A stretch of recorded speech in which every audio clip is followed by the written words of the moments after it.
Hello, everyone, and welcome to the Daily Debrief as we take a closer look at today's big story. I'm Jordan Gardner, and today we are unfortunately talking about bus service delays and COVID. Zora Asbury is covering this topic, and Zora joins us today. And what are you hearing when it comes to this situation and the RTC? Well, Jordan, I spoke with the RTC yesterday, and initially this came through as a viewer complaint. So they're someone who rides the bus system, the RTC buses, every single day to get to work. And this person had been experiencing delayed buses several times to where they were forced to be late to work and later reprimanded. So I wanted to call the RTC and find out exactly what was happening. Was this a single case or was this happening all around? And so what I ended up finding out is just like most other industries here in the Valley, RTC or the RTC has been greatly affected by the surge in COVID cases, especially with Omicron, knowing that it is a little more contagious.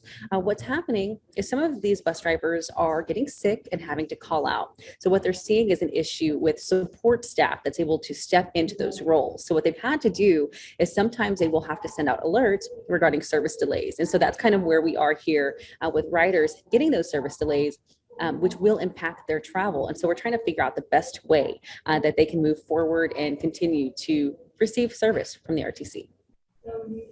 Gotcha. All right, cool. And that's COVID's really hitting everybody, and including us here. But when it comes to getting those alerts, how can riders get such delay alerts or anything on their phones? Does it come through like almost like a push alert? Absolutely. So really, there's an app. It's called the RTC SNV app. So it's downloadable. You can go to the App Store. And what they're doing is they're allowing folks to pick what route that you take every single day. That way you can get any updates or alerts if there are any delays to service. And that is going to be the best possible solution at this time. Of course, they aren't able to hire a million people as they would, of course, want to at this time. So as they are working through the surge of COVID cases, what they're advising their riders to do is download that app. That way they can stay up to date on what's happening. Perfect. All right. And is there a timetable for delays that maybe improve? I know we're still in the midst of a pandemic, so it's kind of tough, but are they saying maybe at least 3 months from now we could be a little bit better? They're hoping that once we get out of this big surge of Omicron cases, that things will improve. But right now, drivers are definitely needed. So they're hoping that the RTC and this story can actually help recruit more people to be bus drivers so that these delays don't happen. As far as the time frame for delays, I don't know if they have an actual set time for this to be resolved. As far as the actual delays themselves, they are saying that riders can see anywhere from 10 to 20-minute delays. And when it comes to hiring, of course, they have open positions now where if anybody is watching this and they would like to actually apply for a job, did they just go online to the RTC's website? Absolutely. So they can head online. You can always find that information at rtcsnv.com.